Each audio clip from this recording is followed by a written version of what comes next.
ಅದಮ್ಯ ಚೇತನ ಕರ್ನಾಟಕದ ಯುಗ ಪುರುಷ ಪಂಡಿತ್ ತಾರನಾಥರ ಸೇವಾ ಭೂಮಿ ಪ್ರೇಮಾಯತನ.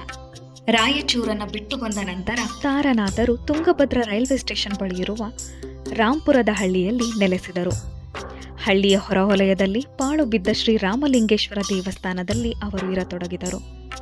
ಹಳ್ಳಿಯ ಸುತ್ತಮುತ್ತಲೂ ಜನ ಮಲೇರಿಯಾ ರೋಗದಿಂದ ನರಳುತ್ತಿದ್ದುದನ್ನು ಗಮನಿಸಿದಂತಹ ತಾರನಾಥರು ಅಲ್ಲಿ ಖುದ್ದಾಗಿ ತಾವೇ ಸೇವೆಯನ್ನ ಸಲ್ಲಿಸತೊಡಗಿದರು. ಇವರ ಒಂದು ಸೇವೆಯನ್ನ ಮನಗಂಡಂತಹ ಕಂಪ್ಲಿ ವೆಂಕಟ ಭೀಮರಾವ್ ಕುಲಕರ್ಣಿಯವರು ಊರ ಮುಂದಿನ ತಮ್ಮ ಕೆಲ ಎಕರೆಗಳಷ್ಟು ಹೊಲವನ್ನ ಸಮಾಜಮುಖಿ ಕಾರ್ಯಗಳಿಗೆ ದಾನ ಮಾಡಿದರು.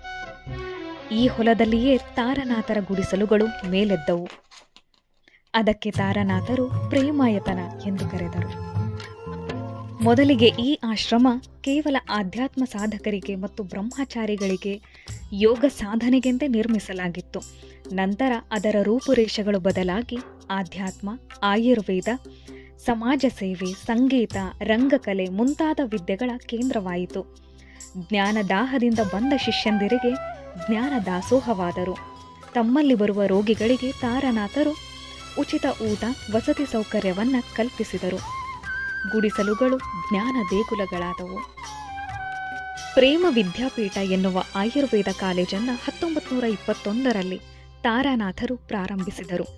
ನಮ್ಮ ಭಾರತೀಯ ಸಂಸ್ಕೃತಿಯ ಪುರಾತನ ಗುರುಕುಲ ಪದ್ಧತಿಯಲ್ಲಿ ಈ ಕಾಲೇಜನ್ನು ನಡೆಸುತ್ತಿದ್ದರು. ಪಂಡಿತ್ ತಾರನಾಥರು 1942ರಲ್ಲಿ ದೈವಾಧೀನರಾದ ನಂತರ ಈ ಒಂದು ಪ್ರೇಮ ವಿದ್ಯಾಪೀಠವನ್ನು ತಾರನಾಥರ ಶಿಷ್ಯಂದಿರು ಬಳ್ಳಾರಿಯಲ್ಲಿ ತಾರನಾಥ್ ವಿದ್ಯಾಪೀಠ ಎಂಬ ಹೆಸರಿನಿಂದ ಮುಂದುವರಿಸಿಕೊಂಡು ಹೋದರು.